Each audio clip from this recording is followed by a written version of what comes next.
Bisay Cleo, ako ang nauna pero ikaw ang nagwagi.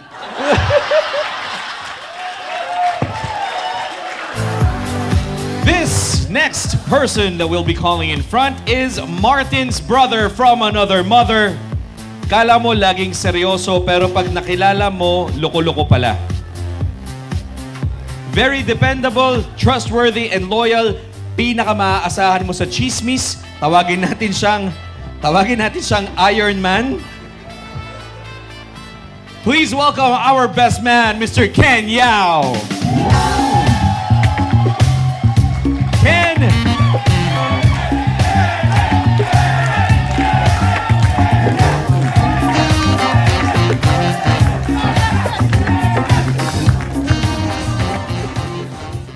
Hello. Sige. Good evening, everyone. Sorry, lasing na ako eh. So, I'm Ken Yao, Martin's best friend and best man.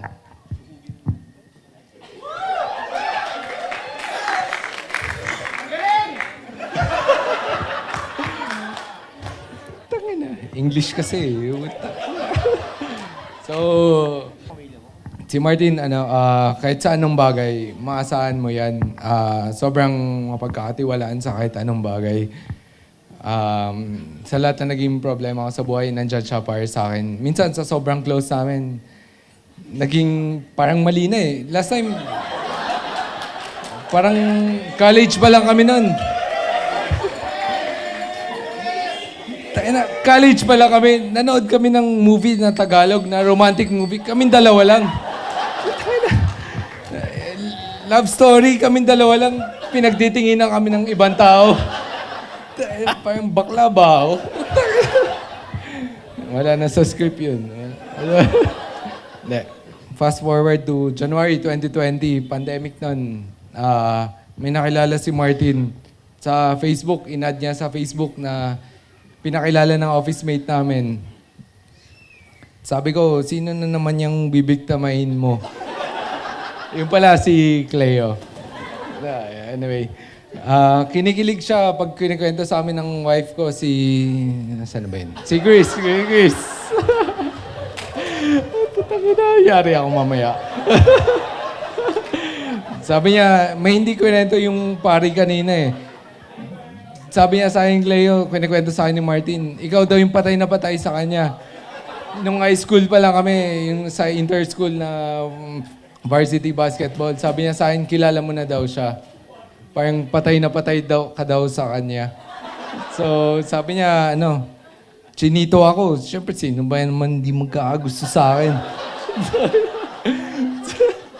Takina, huwag ka na mura-mura dyan. Takina, yun na may totoo eh. Teka lang Saan pa? Hindi, to be honest, Cleo. Nakainom kasi ako eh. Sabi niya, sobrang hirap para sa akin. Sabi ni Martin sa akin, puro positive lang daw sabihin ko. Pero, ang hirap. Takina, 2 days sa akong puyat dito. Takina. Sorry. Hindi, sabi niya Guys, pagpasensyahan nyo na po yung mensahe niya. On sale po kasi, kaya murang-mura.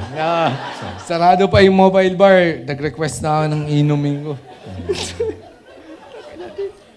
So, I've been with my wife for 14 years na. So, I'm lucky to have Martin na kaibigan ko.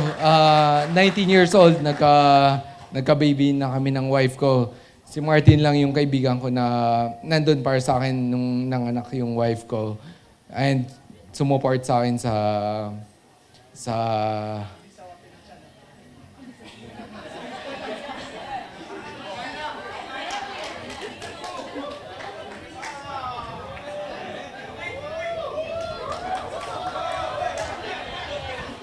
in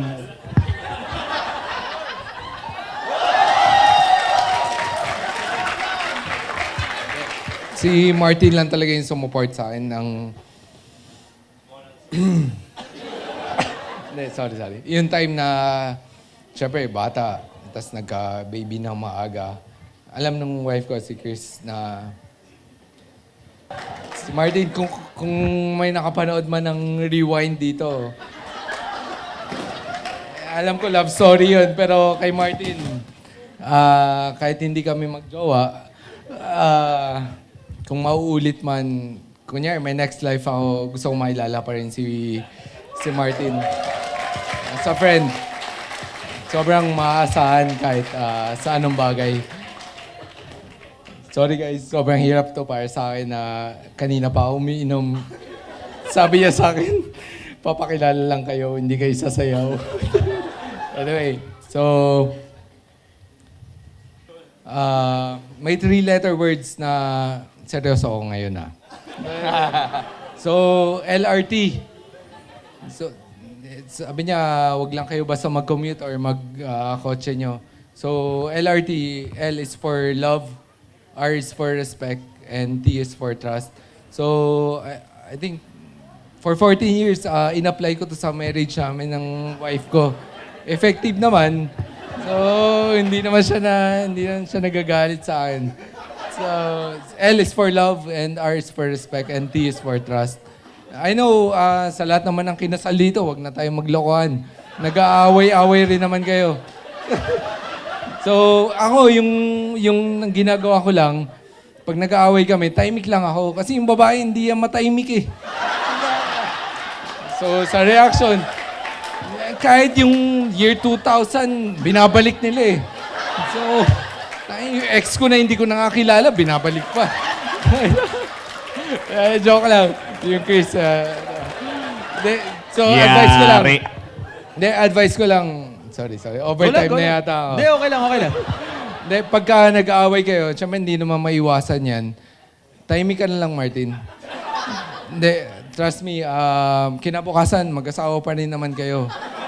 Kasi pag galit kayo parehas, dun lumalabas yung mga masasakit na salita eh. So, for me, hayaan mo na lang siya i-let out kung ano man problema. Hirap magsinungaling So, hayaan mo lang siya. So, kinabukasan, kahit anong mangyayari, mag-asawa pa rin kayo. So, Martin, mahal na mahal kita bilang kaibigan. Bilang kaibigan. So, sobrang swerte ako na nagkaroon ako ng kaibigan na katulad ni Martin. Dahil sa sobrang- dahil sa pagpapalaki ni Tita Milet, and the first, gusto ko na sabihin sa'yo, Cleo, ako ang nauna, pero ikaw ang nagwagi. Pwede na ba ako i-cheer?